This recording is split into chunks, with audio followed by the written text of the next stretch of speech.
Frères et sœurs bien-aimés, un jour, vous et moi, nous paraîtrons en la présence de Dieu. Nous serons littéralement face à face avec Dieu dans l'éternité. Et à ce moment-là, se soulèvera cette question. Est-ce que Dieu nous a jamais fait défaut en un seul point?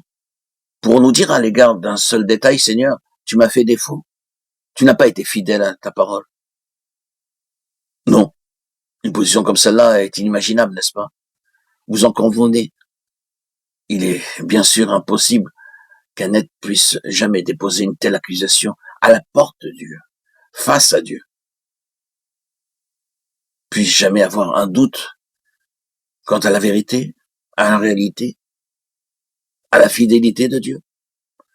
Eh bien, le Saint-Esprit a été envoyé comme l'Esprit de vérité pour nous conduire dans toute la vérité, afin qu'il n'y ait aucune ombre entre Dieu et nous, quant à son absolue fidélité jusqu'à la fin. Quant au fait que Dieu est vrai à lui-même, est vrai à l'égard de toute sa parole. Eh bien, c'est dans ce but qu'est venu le Saint-Esprit.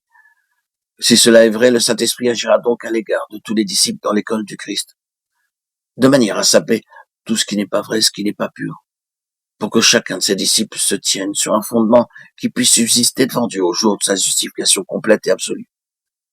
Et cependant, afin qu'il puisse en être ainsi, vous et moi, sous l'enseignement du Saint-Esprit, nous devons être conduits très fidèlement, nous devons arriver à la place où nous nous laisserons parfaitement ajuster devant Dieu, où le Saint-Esprit aura toute liberté en nous, où il ne se trouvera rien en nous qui résiste au Saint-Esprit, ou qui le refuse, et où nous serons entièrement ouverts au Saint-Esprit et prêts à accepter les conséquences les plus grandes lorsqu'il mettra le doigt sur une chose qui, dans notre vie, a besoin d'être mise en ordre et ajustée. Et c'est pour ce but qu'il est là.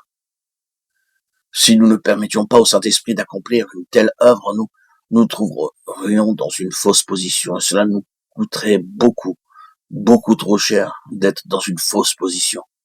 Alors même que ce ne serait que sur quelques points. C'est un monde faux que celui dans lequel nous vivons. Un monde basé et édifié sur des mensonges. Toute la constitution de ce monde est mensonge. Et c'est dans la nature même de l'homme, bien que des multitudes l'ignorent et se croient dans le vrai. L'on essaie d'édifier le monde sur une fausse fondation. Le royaume de Dieu est entièrement autre. Il est édifié sur Jésus-Christ qui est la vérité. Nous mettons donc pour le moment l'accent sur la nécessité qui est la nôtre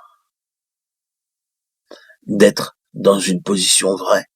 Le besoin d'avoir des hommes et des femmes en lesquels a été forgée la vérité de Christ et qui sont résolus à marcher avec Dieu à tout prix. Qui pourra monter la montagne de l'Éternel? C'est celui qui dit la vérité telle qu'elle est dans son cœur, qui, s'il a juré, fût à son préjudice, ne change rien à son service, à son serment. Psaume 24, 3 et 15, 2 et 4. C'est-à-dire, celui qui garde cette position de vérité alors même qu'elle lui coûterait très cher.